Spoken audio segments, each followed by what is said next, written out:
గణేశాయ నమః సరస్వత్యై నమః శ్రీగురుభ్యో నమః హరి ఓం సప్తాశ్వరధమారూఢం ప్రచండం కశ్యపాత్మజం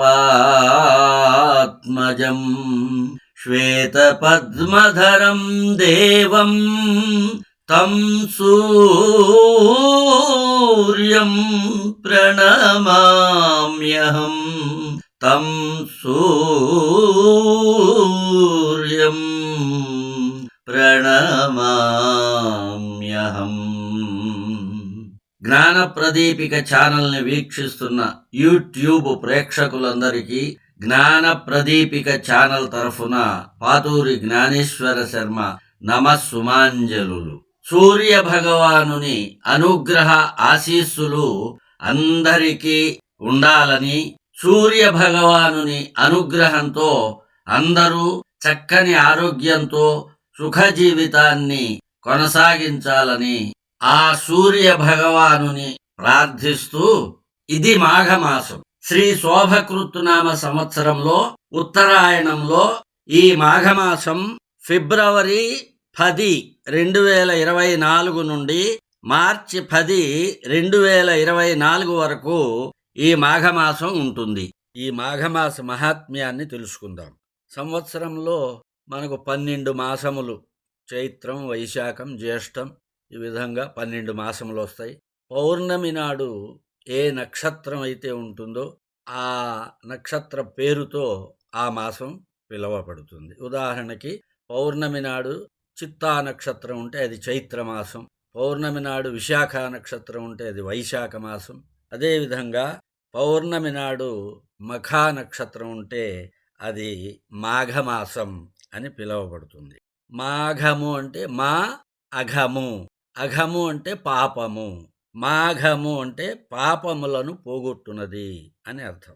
ఈ పాపములన్నీ మాఘమాసంలో చాలా దుఃఖిస్తాయిట. ఏమని? శోచంతి సర్వపాపాని మాఘమాసే సమాగతే నాశకాలో అయమస్మాకం యది స్యాస్యతి వారిని అని స్మృతి రత్నాకరం అనే ధర్మశాస్త్ర గ్రంథంలో చెప్పబడింది. మాఘమాసం వస్తే మాకిది నాశన కాలము, వీడు నీళ్లల్లో స్నానం చేస్తే మేము చచ్చిపోతామని పాపాలన్నీ దుఃఖిస్తాయట. ఈ మాసం స్నానములు ప్రధానముగా గల మాసం. ఈ మాసంలో పుణ్యనదులలో గంగా నది, త్రివేణి సంగమంలో, అలాగే నదీ సాగర సంగమాలలో స్నానం చేయటం ఎంతో పుణ్యప్రదం.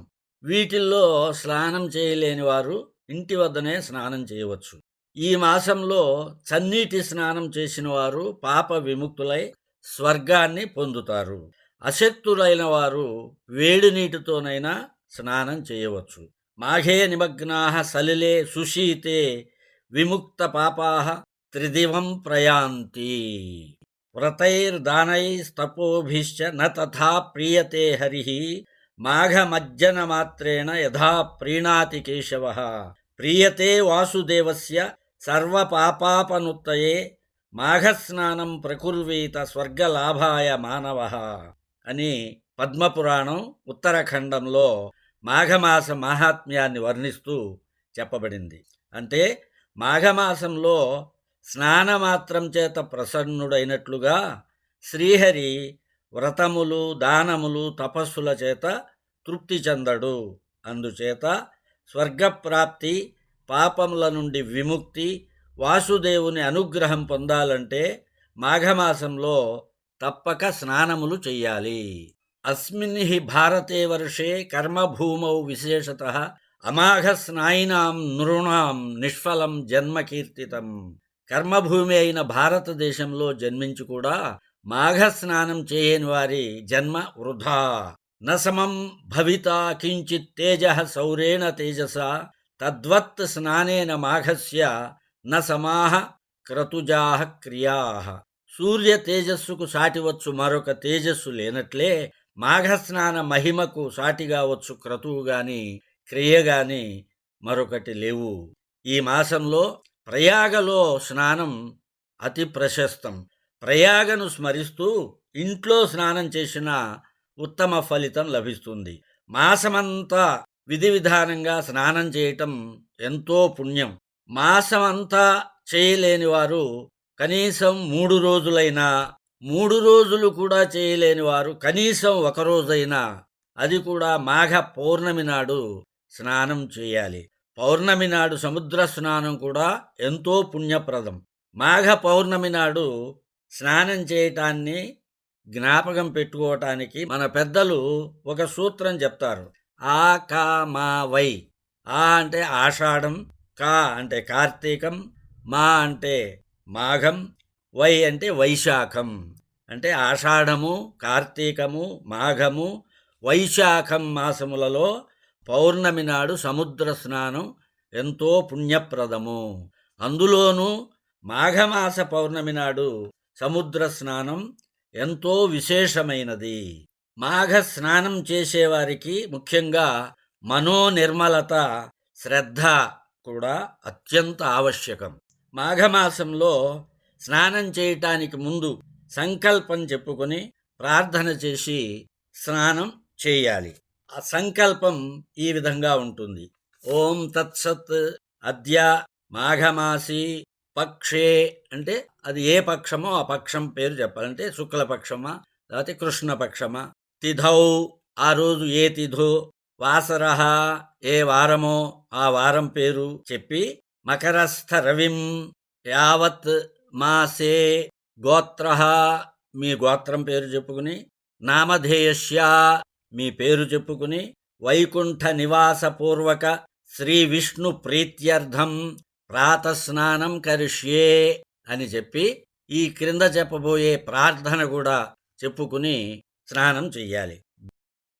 దుఃఖ దారిద్ర్య నాశాయ శ్రీ విష్ణో స్తోషణాయ చ ప్రాతస్నానం కరోమ్యద్య మాఘే పాప వినాశనం మకరస్థే రవౌ మాఘే గోవిందాచ్యుత మాధవ స్నానేనానేన మే దేవా యథోక్త ఫలదో భవ. దివాకర జగన్నాథ ప్రభాకర నమోస్తుతే పరిపూర్ణం కురుష్వేదం మాఘస్నానం మహావ్రతం.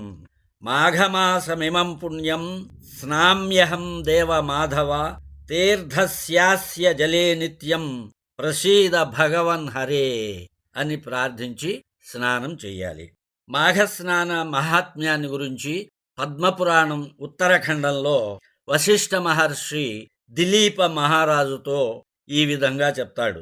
వినా వహ్నిం వినా యజ్ఞం ఇష్టాపూర్తం వినా ప్రియే వాంఛంతి సద్గతిం స్నాతుం ప్రాతర్మాఘే బహిర్జలే. హోమములు, యజ్ఞములు, ఇష్టాపూర్త కర్మలు, ఇష్టాపూర్తములంటే ఇష్టి అంటే యజ్ఞము, పూర్తము అంటే వాపి కూప తటాకాదులు. వాపి అంటే నడబావి, అంటే మెట్లు, అంటే బావి లోపల మెట్లతో కూడి ఉన్నటువంటి బావి. దాన్ని ఏ వెల్ విత్ స్టెప్స్ అని అంటాం ఇంగ్లీష్లో. అది వాపి. కూటము అంటే బావి, తటాకములు అంటే చెరువులు. కాబట్టి సత్రములు నిర్మించటం, ఆలయాలు కట్టడం, అన్నదానం చేయటం, వీటిల్ని పూర్త కర్మలు అని అంటారు. ఇష్టము అంటే యజ్ఞములు శ్రౌత కర్మలు, పూర్తములు స్మార్త కర్మలు.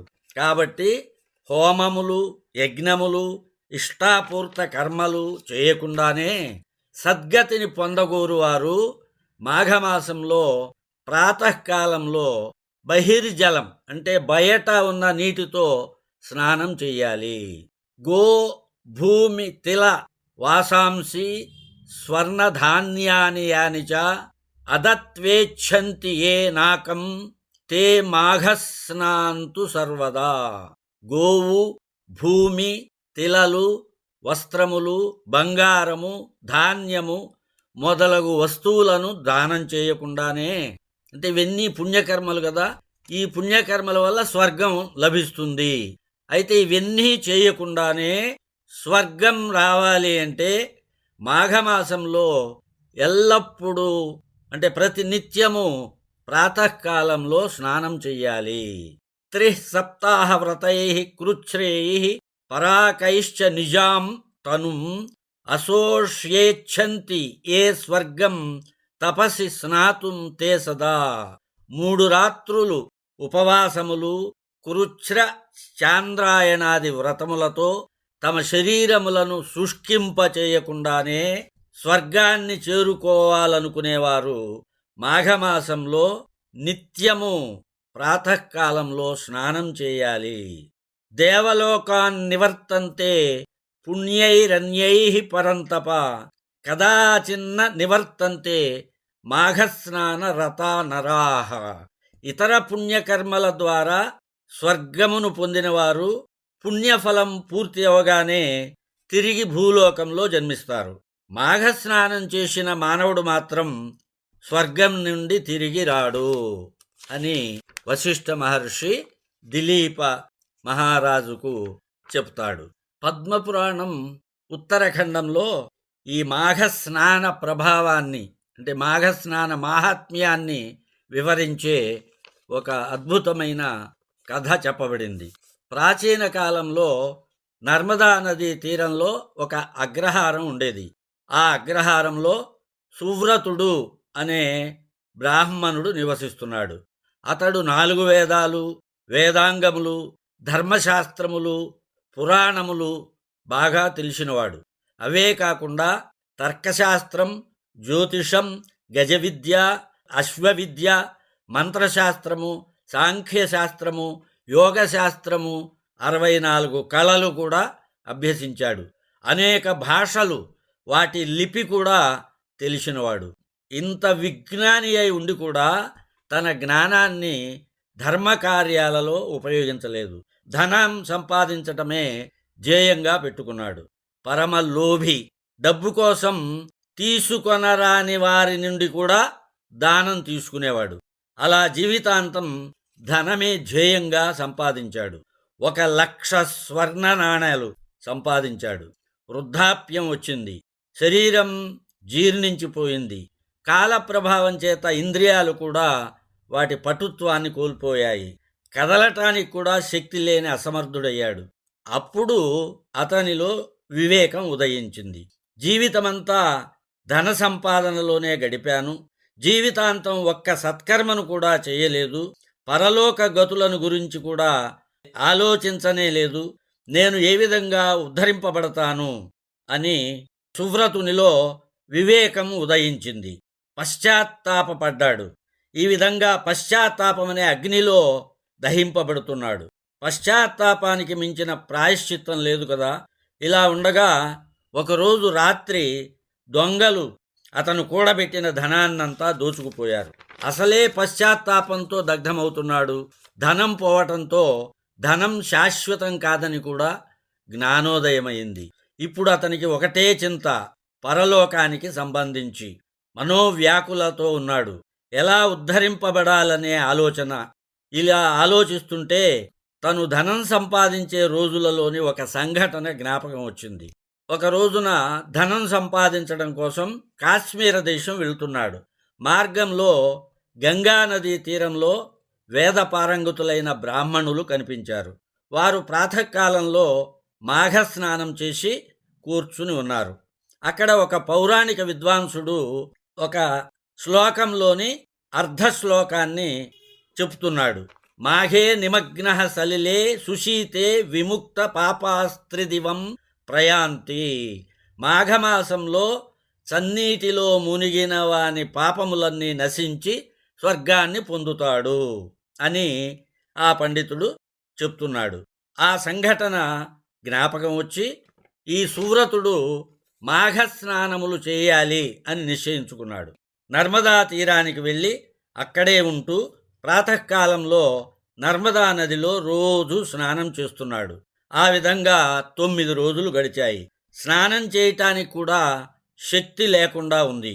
10వ రోజు అతి కష్టం మీద నదికి వెళ్ళి విధిపూర్వకంగా స్నానం చేసి ఒడ్డుకు వచ్చాడు. అసలే బలహీనంగా ఉన్నాడు. విపరీతమైన చలిగా ఉంది. ఆ చలికి తట్టుకోలేక అతను ప్రాణాలు కోల్పోయాడు. అప్పుడు స్వర్గం నుండి ఒక ప్రకాశవంతమైన విమానం ఒకటి వచ్చింది. మాఘస్నాన పుణ్య ప్రభావం వల్ల స్వర్గం నుండి వచ్చిన విమానాన్ని అధిరోహించి స్వర్గానికి వెళ్ళాడు. మాఘస్నాన ప్రభావం అంత అపూర్వమైనది. మాసపర్యంతం స్నానా సంభవేతు త్రయహం ఏకాహం వా స్నాయాత్. మాసమంతా స్నానాలు చేయలేకపోతే నెలలో 3 రోజులు కనీసం ఒకరోజైనా స్నానము చేయమని నిర్ణయసింధు చెప్పింది.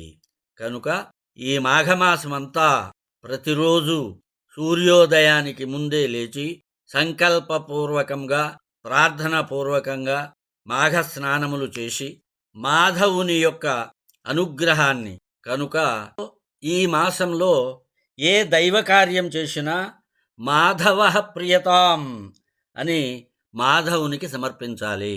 స్వస్తి ప్రజాభ్యః పరిపాలయంతాం న్యాయేన మార్గేణ మహిం మహిషః గోబ్రాహ్మణేభ్యః శుభమస్తు నిత్యం.